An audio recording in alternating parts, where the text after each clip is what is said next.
कलंक द्वापर युग की कहानी ये, हस्तिनापुर में बीता वो जो सामने सबके लानी है। पुत्र गांधारी के और कुंती को छेका वरदान, कुछ पांडव कहलाए और बाकी को मिला कौरव का नाम। दुर्योधन को योजना आई भोजन में फिर विष मिलाया, भीम को मारने की वंशा थी बाल विवाह का ना हो पाया। आयोजित हुई ऐसी सभा सब वीर हुए थे जमा वहाँ, भीम ने जो फिर गदा घुमाया सम्मोहित था सारा समाज।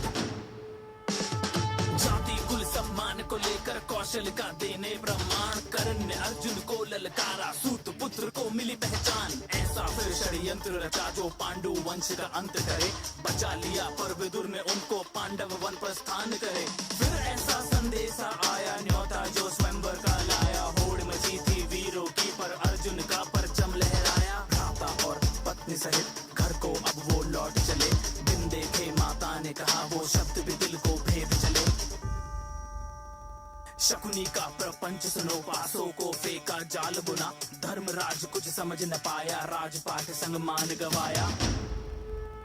दुशासन का दुस्साहस देखो, केश पकड़ द्रौपदी को लाया, पुरखों को कलंकित करना देख सका गोविंद की माया। भीम ने ली फिर प्रतिज्ञा दुर्योधन जंगा तोड़ूंगा, लहू के फिर दुशासन के मैं धड़ से अलग निचोड़ूंगा। 12 साल वो बीत चले और 13वां था अज्ञातवास, ध्वनि सुनी गांडीव की और युद्ध का हुआ आभास। कृष्ण की सेना कौरव की खुद कृष्ण चले अर्जुन के संग, फिर युद्ध छिड़ा और जहां भी देखा चारों ओर लहू का रंग। अर्जुन के मन में शंका थी कैसे उन पे प्रतिघात करे, गीता का उसको सार सिखाया धर्म का वो संहार करे।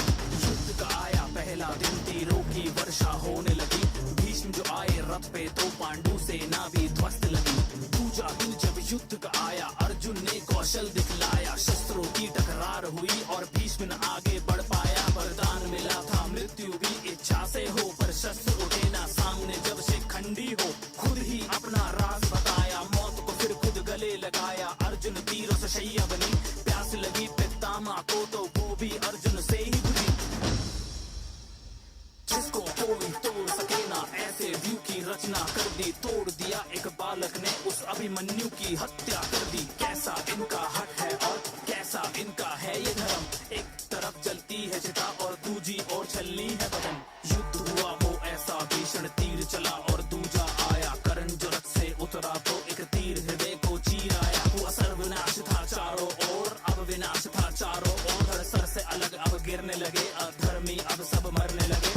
धृतराष्ट्र 100 पुत्रों की संख्या भी अब कम होने लगे। शकुनी का भी अंत हुआ और था अब दुशासन का, उसके सीने को चीर दिया अब लहू के संग शवासन था।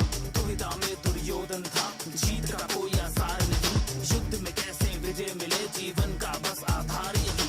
वज्र का उसको कवच मिला पर जंघा में कमजोरी थी, मातृ प्रेम और शिव आवाहन से शक्ति बटोरी थी। एक शिष्य बलराम का था और दूजे संग थी कृष्ण की माया, फिर कंपन महसूस हुई जो इन दोनों की गदा से आया। दो योद्धा का बल टकराया, भीम लगा था कुछ असहाया, देखा जब मुरली ने तो इशारों में था कुछ समझाया। समझ के उस इशारे को जब गदा भीम ने मारा, वो दुर्योधन जंगा टूट गई ना उठ पाया दोबारा वो। अधर्मियों का विनाश हुआ, अंत में धर्म ही जीत गया, कलयुग का आरंभ हुआ और द्वापर युग भी बीत गया।